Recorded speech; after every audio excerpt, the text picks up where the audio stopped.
Welcome back, everyone. Today I'm going to be talking about a rather strange little 2-pack which showed up at Ross stores recently for a rather respectable $22.99 US, and it's a Kingdom pack. And when I say Kingdom, it kind of feels like a long time ago, right? Like Kingdom was a while ago, like last year, but because of everyone still going on about the pandemic, it feels like it was decades ago, which in retrospect, if you think about it, makes Titan's return centuries ago. But really for me, Kingdom right now feels like one of those unwanted Christmas presents because we're seeing them pop up at all kinds of different discount stores, and it's kind of like the Christmas present that you get and you have to kind of pretend that you actually like. Thanks, Dad. Oh yeah, this is exactly the one that I wanted. Yeah, I'm gonna run upstairs and play this right now. So as I've stated, I already found this 2-pack at my local Ross store for $22.99, and really, it's a steal, especially for a 2-figure pack that was an Amazon exclusive. You can't really complain about the price, can you? So Amazon had this pack at $40.87, now at a 12% discount, making it $37, which is still okay, but it shows something. Basically shows that Amazon know that this pack is showing up at discount stores and they're trying desperately to get rid of their over inventory stock of it. And while the markdown is appreciated, $37 really isn't $23, so I'm gonna have to go with Ross on this one for bargains. But is it any good? I heard no one actually cry. So I think we should take a bit of a closer look and see what we're dealing with here. So I don't really always look at the packaging, but because this is an Amazon exclusive pack, I decided to take a bit of a look at that as well. But for the life of me, I can't find it anywhere. I got it. Okay. I don't know who you are or how you got into my house, but can I have the box, please? Jesus Christ. Okay, I don't exactly know who that was, but I'm really hoping we don't ever see him ever again. Anyway, this box right here. The cover artwork is really good in my opinion, and it is designed to link together with the other box that was the Amazon exclusive set of Grimlock and Mirage, so it does actually work quite well. It's a case for me of the whole is greater than the sum of its parts kind of thing, but you don't necessarily need the other box in order to appreciate this one. The only artist I could find attached to this artwork was Ken Christensen, and if that's not him, then I deeply apologize to whoever did, because like all the Kingdom artwork, it is amazingly good. Its color palette is very different from, say, Siege or the Earthrise lines, and even Legacy now. Because of all the exclusives, every exclusive line seems to have a different color palette. But where Siege was very mechanical and cold feeling, and Earthrise felt kind of lackluster, even though Earthrise was kind of my favorite out of all of those. But Kingdom seemed to bring a breath of fresh air to the line, as much as Legacy has again in under a year, keeping the whole line energized and piquing our interest at every new product release.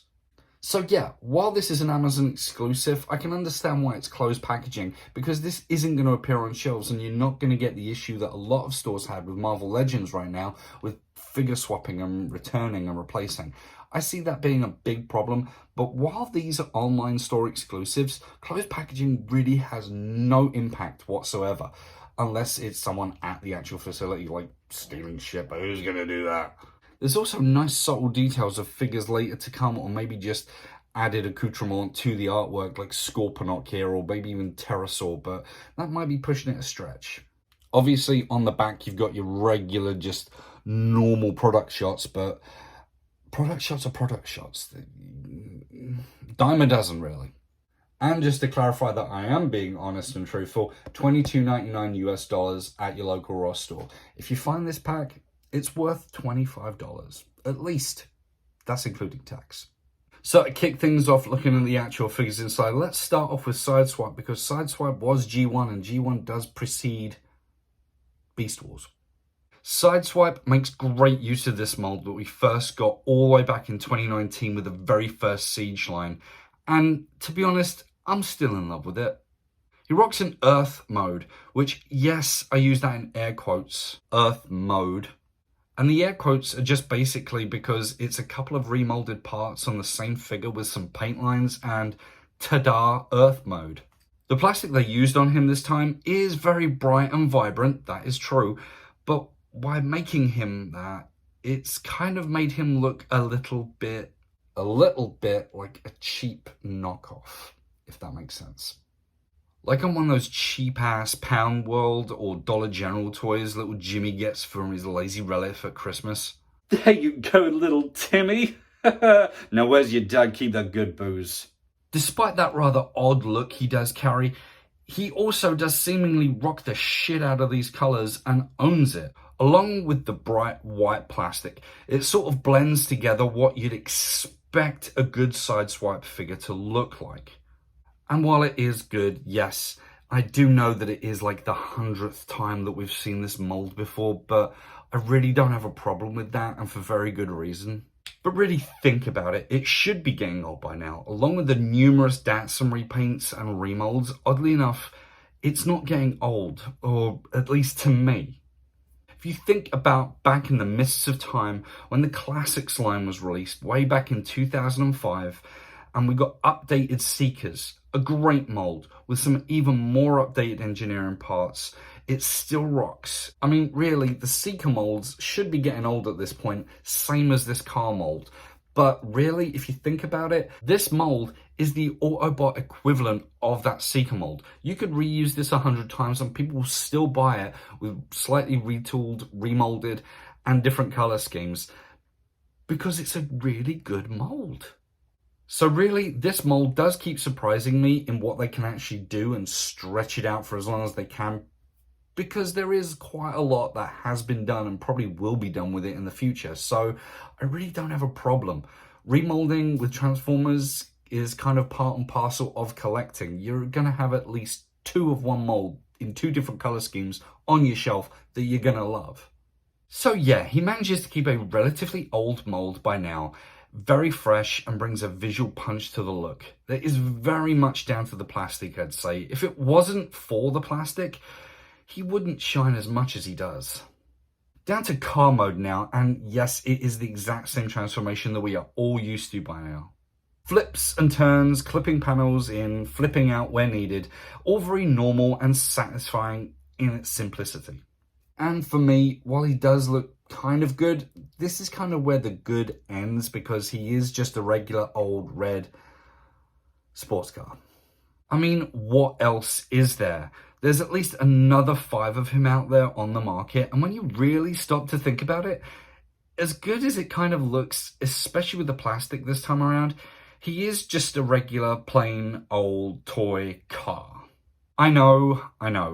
I should be more fair here, but in all honesty, when the robot mode brings the pain like John freaking Cena, his car mode kind of seems a bit meh by comparison. I will say that he does stand out in a bit of a group shot though, so that is something positive. Again, I think that is down to the vibrancy of the plastic used, and while it does look a little bit knockoff-ish, it does help it stand out, especially in a crowd shot. So whether he's in robot mode or car mode, he is going to be noticeable.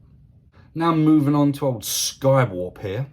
And really, I know that it is called Skywarp, but it doesn't feel like Skywarp. I mean, look at him. Does he look like Skywarp? Well, I mean, when you look at him, I at least get the word Silverbolt come immediately to mind. And yes, I do know the Beast Wars Silverbolt is a Fusor and looks nothing like this, sort of.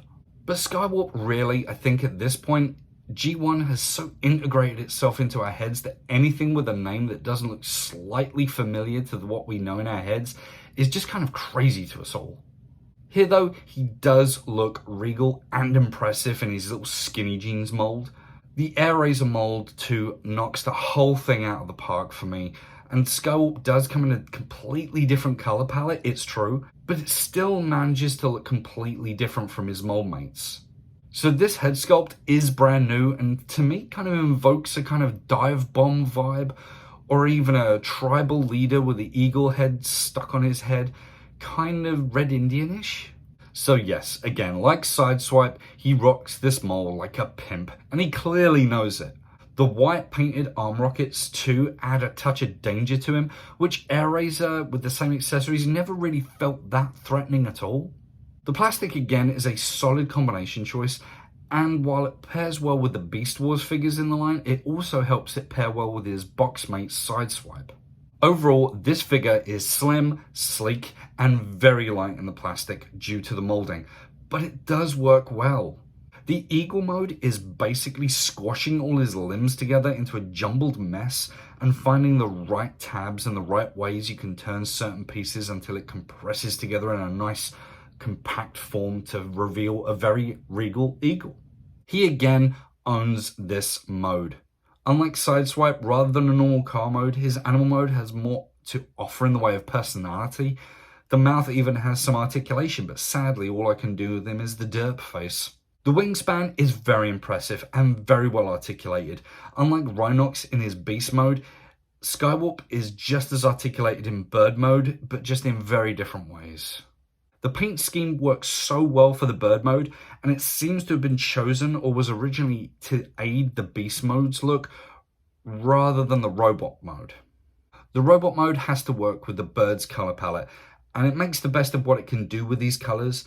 It's weird symbiotic mesh that works very well at the base level. So in the end, is this 2-pack really worth all the trouble to try and track down at Ross or even getting on Amazon? Yes. I really shouldn't have put the pause in there, because for two random characters that seemingly don't go together at all, this set works incredibly well.